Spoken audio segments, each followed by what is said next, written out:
Welcome back to the Plays with Cars YouTube channel. My name is Michael, and in this video we are talking about maintainifying. So what exactly is maintainifying? Well, most car enthusiasts, we modify cars, right? We take out perfectly good, usable parts and replace them with parts that are better for more performance, whether it's, more horsepower, more grip, lighter weight, stronger. We modify things. It's what we do. And then there's maintenance. That's what you do to your regular cars, right? Something breaks, you fix it, usually with the same old stock part, just to keep the car going down the road. Well, maintainifying is what you do when you own a car long term and you decide that every opportunity for something to break is another opportunity for something to get upgraded. And this right here is exactly what I'm talking about. I am currently sitting in our B8 Audi S4 that we've owned for 4 years now. And we autocross and track day this car and things like that. And it needs a set of motor mounts. Now, normally, that would be a maintenance item. You'd throw in another set and keep going. But being that this car is modified and getting more and more modified for performance type things, it's time to upgrade it and actually put in a modification. So this is an 034 Motorsports motor mount. Now, what's interesting about these is you see the little plug on here. This car has Audi Drive Select, which means that when you press a button on it, you can go from comfort to dynamic to an individual mode on it, and it changes a lot of settings within the car. Now, the newer ones have even more things that change, but this one does have quite a bit. It's got a variable ratio steering rack, for example, that changes the firmness and the quickness of the steering. It's got a sport differential in it, so it changes the programming for how aggressive the sport differential is. And cars can have adjustable suspensions on them and different maps for the transmission and things like that. This one being a manual, we don't have that. But these motor mounts are actually part of it. The car can stiffen up the motor mounts using those little electronics. So what 034 has done is the rubber part here, or silicone, whatever the heck this stuff is, they've made that a firmer durometer. So that means that even in comfort mode, this thing's going to be a little bit more controlled than it is normally, which these manual transmission cars, we get a little bit of driveline kind of lash through them as things move back and forth, even just in regular driving. So it'll be nice to get that firmed up just a bit. But what does this have to do with maintainifying? Well, like I said, it's good for long-term cars. Most car enthusiasts, especially, autocrossers, which is the kind of the main audience for this channel, we tend to buy a car, run it for maybe a season or two, and then sell it on for the next thing, because it's all about, having what is competitive in your class. Or you've built some really crazy race car that races in prepared or modified or something like that, and it doesn't, lives on a trailer basically. So there's not a whole lot of in-between cars like this where you're holding it long term, but it's also, one of your competition cars. It's not just a daily driver. But this is definitely something that we do, not only on this car, but also on our other ones. For example, our Porsche 944, it needs a fuel line in the front. It's a common problem with those as they age, and you really want to replace them, because if that fuel line bursts, it gushes gas right onto the exhaust manifold, and, well, you are up in flames worse than a Ferrari. So we have ordered the Lindsay Racing stainless steel braided lines for that one. So, there's a car that is very stock and is, one Porsche Club of America National Concours, and is now getting modifications to it because it's something we're going to hold forever. And, I don't want to have to worry about rubber lines again. And so it's getting something different. Frankly, the list of maintainifications on this Audi are kind of insane. We've done things like metal oil filter housings, because they're plastic on these when you first get them. All the JXB stuff for the shifter and the linkage and all of that has been changed. In fact, that's where we got the motor mounts from too. So shout out to JXB. So anyways, we are going to be having this done at a shop. This is one of those jobs that, you can do it in your garage, but it's a giant pain in the butt, especially if you don't have any sort of a lift or an engine hoist at all, because really to do this the right way, you want to put the car up in the air, you want to support the engine, and you want to kind of drop the back of the cradle a little bit to get the motor mounts in and out. So we are having a shop do that, and yeah, we'll pick this up there. That absolutely did not go to plan. All right, so what exactly happened? Well, we found a shop willing to do the motor mounts, brought the car down to do the motor mounts, and they did do the motor mounts in the amount of time that they said they were going to do for the amount of money that they said they were going to do. No real complaints there, except getting the car home.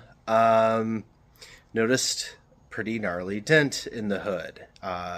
Contacted the owner. He went and looked at the tapes, and apparently while the car was up in the air on the lift and they had the engine supported with the mechanism across the top to hold it up, while they kind of unbolted the cradle from down below to get in there to do the mounts, the hood fell on it, and so where the tool was totally dented the bottom of the hood up through the top, right through the paint, the whole 9 yards, which sucks. But that's it's not exactly on the shop. I mean, it has, the automatic hood struts. It doesn't have a mechanical lever. On the other hand, if I was a shop, I would put something under a hood to make sure it doesn't do that. They're also newer struts.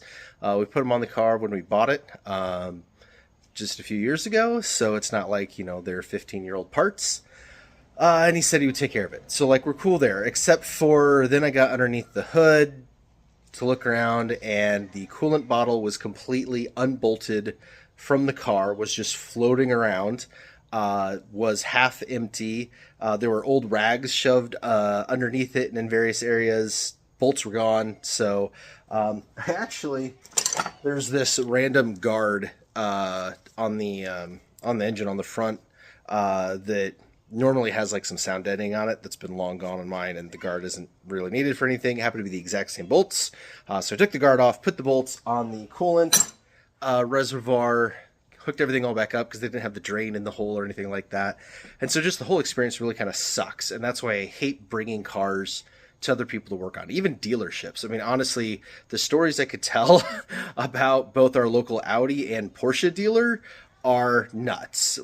Just going anywhere to get anything done seems to be a complete crapshoot where the odds are absolutely stacked against you. So that's that. Now, that being said, they did replace the mounts, and the mounts did absolutely need to be done. This is one of the stock ones here, and you can see it is completely split all the way through. Well, you can't see through the backside, but yeah, I mean, that's done. That's trash. That is a 133,000 mile original mount that is done for. Now, interestingly, the 034 ones, I misunderstood. I thought that they were like these, that they would increase their resistance when the car is in dynamic mode, but it turns out it's just a dummy plug to keep lights from going on and keep the car happy. They are actually a completely one durometer mount, but that's why this is what happens. These things apparently have a cavity in them with some fluid and stuff, and this little thingy in top, and so it gets firmer or softer depending on what the car is telling it to do, but it also means that it fails. So they went with a traditional style urethane rubber, whatever the heck they use, insert with a better durometer, and then put a little sensor on it to fool all the computers. And honestly, it's fine. I've got one tiny little rattle in the dashboard that wasn't there before, just due to NVH, but it's fine. Honestly, it's totally fine. So at least 2 thumbs up for 034's track density motor mounts. Now, that being said, I said in this video that we are doing some maintainifying of both cars. And you can see I do have Dragon Slayer all pulled apart here. So starting off under the hood, it had the incorrect battery in it because that was the only size we could get down in Florida when we bought the car. Had been working fine for a few years, but really it was done.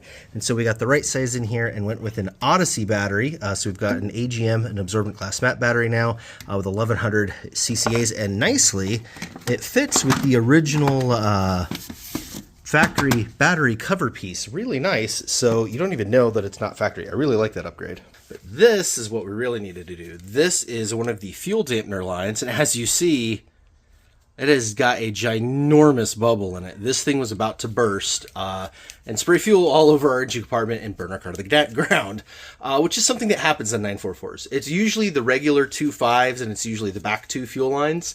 But definitely as these cars age, these fuel lines get hard, they get brittle, and then, yeah, you get a swell. So that absolutely had to be replaced. Now, you can still get those fuel lines stock. They're kind of expensive as like $278 for just that one, which is stupid. They do use like standard size fittings, so you can kind of make your own, but I went with Lindsay Racing. And the reason for that is Lindsay is kind of the world leader on Porsche 944 stuff and just kind of transaxle cars. And I knew that it would come out right because I haven't built stainless steel lines since I was in the military over 20 years ago. And that also turned out to be a little bit of a faff. So what happened is I looked online, Lindsay said they had them in stock, I ordered them, and then nothing happened. They went into, being pulled status, and weeks went by. I was calling their number or sending them an email, just, hey guys, what's up? Can't drive the car till I get these parts. What's the deal for an in-stock item? Finally got a hold of somebody. Talked with Mr. Lindsay himself, actually, and he went and looked into it and said that what happened is I had ordered the black fuel lines. So these fuel lines themselves are stainless steel. They can actually make these in a black braid, and somehow they'd run out of the black braid and their supplier was not getting them anymore, and he didn't know why. And so he went, look, here's the deal. You got the sleeves for them for the back, the heat sleeves, because you want to put them on the back fuel lines because they go over the exhaust system, but not the front. If you put them on the front, then they'll be black too. If that works for you, I'll throw the front sleeves in free, ship them out to you next day. I said, yeah, that'd be fine. So we did, and they got here, and now I'm putting them on. And you can see the sleeve isn't the greatest look. This is why I wanted to have a black braid, but honestly, that fitting isn't going to fool anyone compared to a stock style fitting on here. You can see I haven't done this line yet. So yeah, I don't know. Maybe I should just take the sleeve off on the front and roll with the stainless. So yeah, that's what I mean by maintainifying. Basically, when we're doing some maintenance on the car or doing a repair on the car, if there is an upgrade part available, that's when you put it on. These are keeper cars. Neither of these cars are ever leaving the garage or the family, so it makes sense to invest in them. It makes sense to put that kind of money into them, that kind of care, that kind of love, and that's why they're under the knife. Now, while I'm maintainifying, having some problems with ignition, and it's got some Bosch Platinums in it, which I don't think is correct for this car. So I'm going to go get some new plugs for this and turn in that battery core and see what happens from there. I've also had issues with the voltage on this car ever since we bought it. It's always been really low, even though it has a brand new alternator on it. So I did get a replacement voltage regulator. So I'm going to bolt this on the car too. This is not an upgrade part. This is just the factory one. And if this doesn't work, I'm going to send the original alternator, which we have, out to get completely rebuilt. But yeah, that's the comings and goings of the fleet here at the Plays with Cars YouTube channel, and the update on what's going on with them, along with the whole point of this video, which is maintainifying. So yeah, if you liked any of this content at all, I'd really appreciate any kind of feedback. It's really awesome to talk to people. Most of the subscribers on this channel are actually local peeps. Hi everybody. Who we see at the autocross and other car events all the time, or our slot car racing buddies and things like that. So it's always wonderful to connect with everybody. We've been to a few events this year already. We've actually done 3 already in the S4, which is super nice. We were gonna hit one with this, but we actually discovered the fuel line the week before, and we were not gonna drive the car with the fuel line like that. So we had to postpone Porsche Club, so we won't be with you guys till event 3. But yeah, it does feel good to get out again. We've been to half as many events already this year as we did all of last season, and that is feeling really good. So I just got to stay on top of these beasts so that we can actually keep going to events and not have them broken in the garage, which, was a theme last year. All right, thanks for watching, everybody. We'll catch you in the next video.